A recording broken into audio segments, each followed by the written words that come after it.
Thank you very much. As you know, I'm a new member to the group.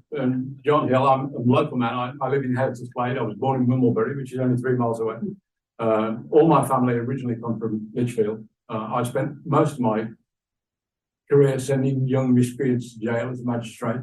And I now occupy my time as a senior guide at Lichfield Cathedral. And I've recently become a guide for Beaudesert Trust.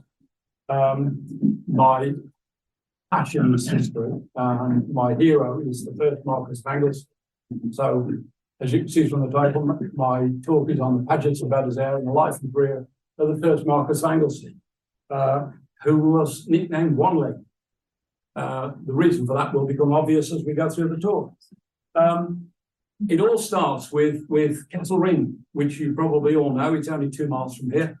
Castle Ring is an Iron Age hill fort built sometime between 200 BC and 100 AD, or CE, as we're now all taught to say, not the year of our Lord, but Common Era, by the Cornovii, the Iron Age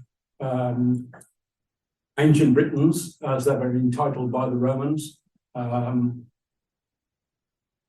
It's an enormous hill fort, probably 10 acres in extent. It was probably abandoned, we think, sometime around 50 AD CE, during Pax Romana, during the time when the Romans introduced their idea of peace to the central Midlands. And the next time we hear of Castle Ring, as we now call it, when it was called Radmore, and hence the Redmore pub, which you may know, which is down in the valley below Castle Ring. It was in 1138. In 1138, 2 hermits, a Hervé and a Clement, approached the then king, King Stephen, for a place where they could build a hermitage, a small religious community, in an out-of-the-way place where they could build a totally out-of-the-way religious community to worship God. And he was quite willing to give them a place that was distinct, away from everyone, in the middle of the royal hunting ground of Cannock Chase. And he looked around and gave them what we call Castle Ring, which was then called Radmore. The obvious place to give them was Castle Ring, because it was distinct. It was enclosed by earth banks, which were then very much higher than they are now. This is 800 years ago. The banks would have been very much higher, much more distinct than they are today. It was important that it was distinct and enclosed, because forest law was very strict, and it was important that any land they were given was distinct and clearly defined, because it was important that what they were given was clearly defined from the forest itself, so that the foresters knew what was theirs and what was the king's. So they were given Castle Ring to build their religious community. They would probably have rebuilt the palisade around the top of the banks to keep the deer out. They would have had the land, the 10 acres that it encloses, to plant any crops that they wanted to live on. They would have probably kept some sheep and some pigs, built their small cells to shelter themselves, and built a small religious community within Castle Ring, which was called Radmore. That was in 1138. Now, being a religious community, they came within the jurisdiction of the Bishop of Lichfield. The Bishop of Lichfield in those days was Roger de Clinton, a great friend of King Stephen, a very militant and active bishop. And he was a great supporter of the then religious wave that was sweeping through this part of England, the Cistercians. The Cistercians were the white-habited monks who were very great agriculturists and were very keen on building abbeys. And Bishop Roger supported their building of abbeys. They built Croxton Abbey, which is just north of Uttoxeter, and they also built Buildwas Abbey. which is in the Iron Bridge Gorge, which is still there today. It's a ruin. It existed until like Croxton Abbey did, until the dissolution of the monasteries. But that became a great abbey, and that was very greatly supported by Bishop Roger. Bishop Roger, by the way, went on crusade, and he died on crusade. He's buried in the town of Antakya, which you may have heard of recently. Got very badly damaged by the recent earthquakes. Anciently, it was called Antioch. Today it's called Antakya. That's where Bishop Roger's buried. But he supported the Cistercians, and it was under Bishop Roger's patronage that the religious community of Radnor became a Cistercian abbey. And it gained more monks, and they adopted the Cistercian rule. They had an abbot, and they adopted the Cistercian rule. So there would have been maybe half a dozen monks, maybe 15 or 12 or 15 lay brothers, and it would have been a full Cistercian abbey. So they started to build and started to create a proper Cistercian abbey within Castle Ring. And there would have been a refectory, a dormitory, all the buildings associated, probably wooden these days, but there would have been a stone church. And there is a superb stone quarry within Beaudesert that at that period was already supplying good quality sandstone for the building of the second cathedral at Lichfield, because there have been 3 cathedrals at Lichfield. There was the Anglo-Saxon cathedral that Chad worshipped in. That was swept away by the Normans, and there was a Norman cathedral. That's the one that I'm talking about now. And then that was replaced in about 1185 with the Gothic cathedral that you see today, that was completed in about 1355. But at this period that I'm talking about, in the 1140s, they were building a Norman cathedral. And that's on the stone. A lot of the stone came from Beaudesert. And that stone also supplied the stone for the Abbey of the Blessed Mary, as it's called. All Cistercian abbeys were dedicated to the Blessed Mary for the abbey in Castle Ring. And I believe that that abbey was built within Castle Ring. Now, the abbey existed until around 1155. Around 1155, life became increasingly hard for the small community of monks existing in Castle Ring. As you probably know, all abbeys were bounden to give bed and board to visitors that arrived at an abbey. So if you arrived at an abbey in the evening time, you knocked on the door, they were bounden to give you bed and board for the night. And I did a course on the history of Cannock Chase with the University of Staffordshire some years ago. And there are records that the monks there were being eaten out of house and home by the foresters. The people who looked after the forest were calling on them too often. And they found it increasingly difficult to live right on at 800 feet above sea level on Cannock Chase with the produce they were producing, because of the inroads the foresters were making on the stuff they were producing. So in 1155, we had a new king, King Henry II. King Stephen died, and we had a new king, Henry II. So the monks approached Henry II with a deal. Henry II was very pragmatic. And they approached Henry II with a deal. And they said, give us some land that's less taxing, and we'll give you our buildings that you can turn into a hunting lodge, because it's right in the middle of your hunting forest of Cannock Chase. And Henry II took them up on the deal. He gave them Stoneleigh in Warwickshire, which is now the Royal Showground. So they built Stoneleigh Abbey, which still exists to this day. It's now a private house, but the grounds became the Royal Showground. So they built Stoneleigh Abbey. They all moved and built Stoneleigh Abbey. And the king took over what he called Radnor. He deconsecrated it and called it Radnor. And there are charters that still exist this day, sealed at our Royal Hunting Lodge at Radnor. They still exist, by King Henry II in July 1155. And if he was at Radnor in July 1155, sealing charters, he would have been there with his Chancellor. And his Chancellor in 1155 was Thomas Becket. And he would have been there with his Chancellor. And now, if he was there, and Henry II was a devil with his court, he was always moving very quickly. He would say, right, tomorrow we're going to Kenilworth. They'd all get ready, they'd all set out before the king, and he would change his mind and go somewhere else. And they'd all have to turn around and catch up with him. He was a devil for doing it. But he would be there with maybe half a dozen of his favourite knights. His Chancellor was there, so his Chancellor would be there with all his secretaries and his wagons containing all his records.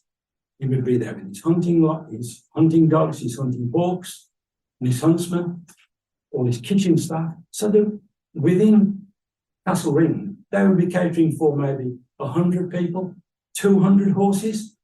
So all the buildings necessary for catering for that many people would all be within Castle Ring, waiting to be found, and nobody's ever excavated and found where all those buildings were. But they were there, and Henry II was there in 1155, and nobody's looked to find them. Now, that hunting lodge was abandoned. The king never came back. But we have records that the royal foresters were still using that hunting lodge in 1249. The hereditary royal foresters were a family called the Trumwins. And they were using that royal hunting lodge in 1249. Just 100 years later, they were still using that royal hunting lodge in 1249. And I've been up to Castle Ring recently. There's a plan of the Castle Ring, and you see it number 5.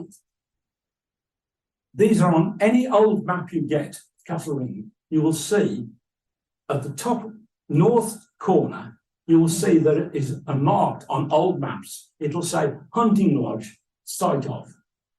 No one's ever excavated that site.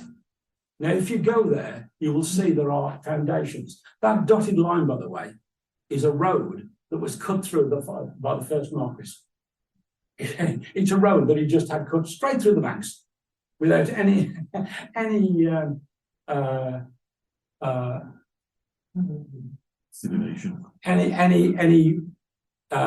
What's the word I'm looking for? Consideration. Consideration, thank you. Any consideration of the archaeological evidence of the earth banks. He just had a road cut straight through so he could get to Boulder's Air. But at number 5, there is a on old maps, there is a hunting lodge marked on the map.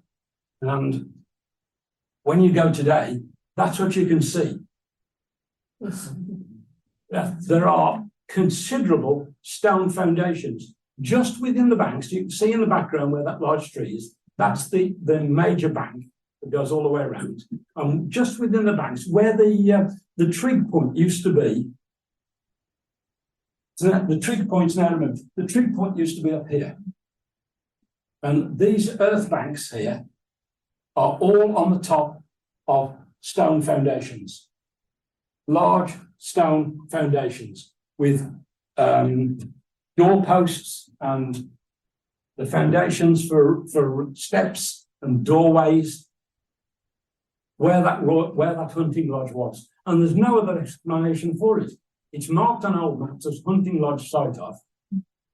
And it must be the hunting lodge that the Trumwins were using in 1249. And if that's the hunting lodge that the Trumwins were using in 1249, it's my belief that that's the hunting lodge that Henry II was using just 100 years before. And if it's the same one, it would be the foundations of the Abbey of the Blessed Mary that was there in the 1140s. So I believe that's the site of the Abbey of the Blessed Mary. And it's never been excavated because it is a scheduled ancient monument. And English Heritage will never allow it to be excavated. But I think that's the original foundations of the Abbey of the Blessed Mary. Now, that became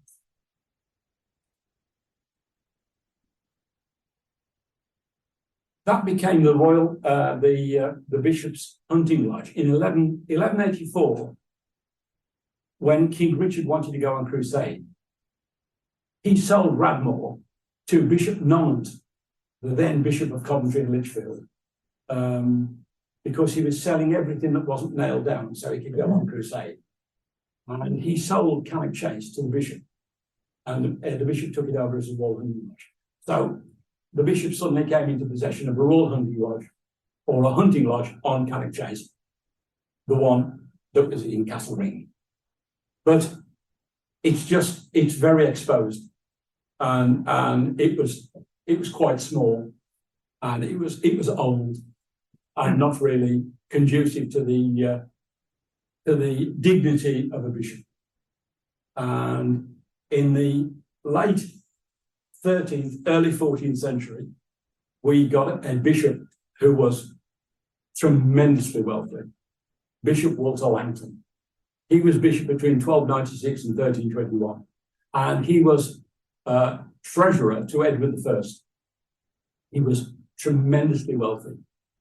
It was he who surrounded Lichfield Cathedral in a castle wall. I don't know whether you know, but originally the whole of Lichfield Cathedral Close was surrounded by a castle wall, 30 feet high, 3 feet thick, huge, great castle wall all the way around, and with a moat and great gatehouses. And he also paid for the building of the Lady Chapel, which is on the east end of Lichfield Cathedral. He was so full of himself. He wanted to be buried in the east end of the cathedral. And in those days, the east end of the cathedral was full. So he had a whole chapel built on the east end of the cathedral just for himself. That's how important he was. He spent, by the way, in 1320, not in 1321, in 1320, he was so rich, he spent £2,000 with the goldsmiths of Paris to create a shrine for the bones of St. Chad. I mean, £2,000 in 1321. It's the equivalent to about £30 million in today's money. This in 1320. That's how rich he was. And it was he who decided to move the bishop's hunting lodge from the centre of Castle Ring down the hill, half a mile, onto the ridge where Beaudesert House once stood. And if you stand outside the ruins of Beaudesert House now, you can see Lichfield Cathedral. It's a superb spot. And that's why he moved it, so we could see his cathedral. And it was he who moved the cathedral, moved the Beaudesert House, and called it Beaudesert, beautiful ruins. But it didn't last, of course. With the Reformation by Henry VIII, the bishops started to lose all their possessions. And in 1549, King Edward VI took all the possession off the Bishop of Lichfield and gave them to one of his secretaries, William Paget. And he gave him not only, William Paget, by the way, was secretary to Anne of Cleves and one of the chief secretaries in the Chancellery. So he held many important positions within the government. Nobody's quite sure where he came from. There are some reports that he was the son of a nailer from Wednesbury, and all kinds of ideas of his antecedents, where he came. Nobody's absolutely sure of his antecedents, but he got a good education and managed to get a position at court, and he rose to high rank in Henry VIII's reign, and even higher rank under in the reign of Edward VI, and especially his uncle, Lord Somerset. And he managed to be given everything that belonged to the Abbey of Burton-on-Trent including Abbots Bromley and everything that belonged to the Abbey of Burton-on-Trent, and also Beaudesert and Cannock Chase. And he instantly became one of the richest men in Staffordshire. And that's the gatehouse to the Abbey of Burton-on-Trent before it was demolished, when they built the new Market Hall in Burton-on-Trent. That's the old gatehouse to the Abbey of Burton-on-Trent. And he became one of the richest men in England. And he was created Baron Paget of Beaudesert, and he entered the House of Lords as Baron Paget. That's the lowest rank of peerage, a baron. So he entered the House of Lords as Baron Paget of Beaudesert. And both his sons became Barons Paget of Beaudesert. And they improved the house. They remodeled the house. It was remodeled in the 1570s in an E shape to win favour with Queen Elizabeth. But it did them no good because the third Baron Paget was what was called a recusant. He remained a Catholic, and he was implicated in the Throckmorton conspiracy, which was a Catholic conspiracy against Queen Elizabeth. And all his lands were sequestered. They were taken off him, and all his lands and his titles were taken off him. And he had to escape to the continent. And they lost all rank and power for a short period. So all their titles and everything went for a short period, and they lost all favour. But it came back with the fourth Baron Paget, who was the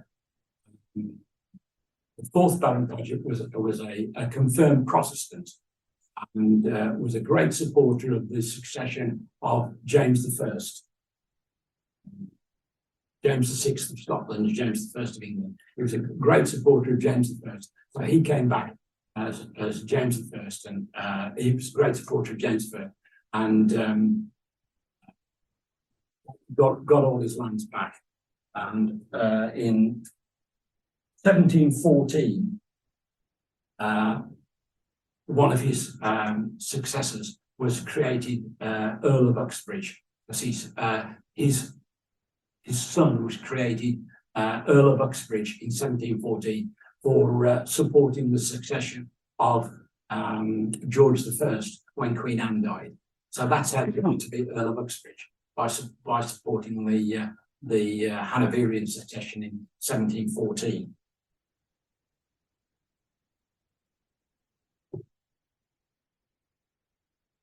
So now we get on to the Pagets that we know about.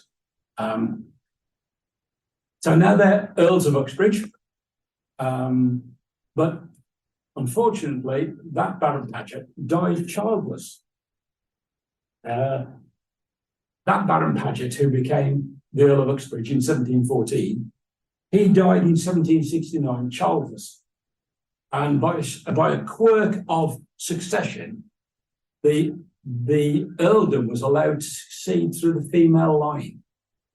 And the succession went to his nearest male relative, who was a man called Henry William Bailey of Plasnewydd in Anglesey. And this is Henry William Bailey, who succeeded. And the only stipulation was he had to change his name to Paget. So he succeeded in 1769 and became Henry William, or Henry Bailey, changing his name to Henry Paget. And he already had a son, Henry William Bailey, who became Henry William Paget. In 1784, King George III recreated the earldom of Uxbridge. He inherited the title Paget and Baron Paget of Beaudesert, but he did not inherit the title Earl of Uxbridge. It had to be recreated for him in 1784. So it wasn't in 1784 he became Earl of Uxbridge. And it's in brackets of the second creation. So he was created Earl of Uxbridge of the second creation in 1784. And that's his wife, Jane Champagne. But he's quite an amusing man. The first Earl of Uxbridge of the second creation. An amusing tale about him. His eldest son, who became the first Earl of Uxbridge, they had a typical relationship between father and eldest son. When his eldest son, Henry William Paget, as he then was about 17 or 18, they had a blazing row at Beaudesert. And Henry William stormed out of the house, jumped on his horse, and rode off to London. And he got as far as about Atherstone when one of the grooms caught up with him on a lathered horse, having galloped after him all the way, jumped off his horse, raced up, stopped Paget's horse, and said, my lord, you must return to Beaudesert immediately. You must return to Beaudesert immediately." And Paget thought, "Oh my God, what's happened to the family? Somebody's died. Something's terrible's happened." So he turned his horse round and rode all the way back to Beaudesert, thinking something terrible had happened. Ran up the stairs into Beaudesert house, ran up to his father's study, and his father was in his study reading the Times, smoking the pipe. And he ran into his father's study, and his father turned to him and said, "Henry, shut the door when you leave."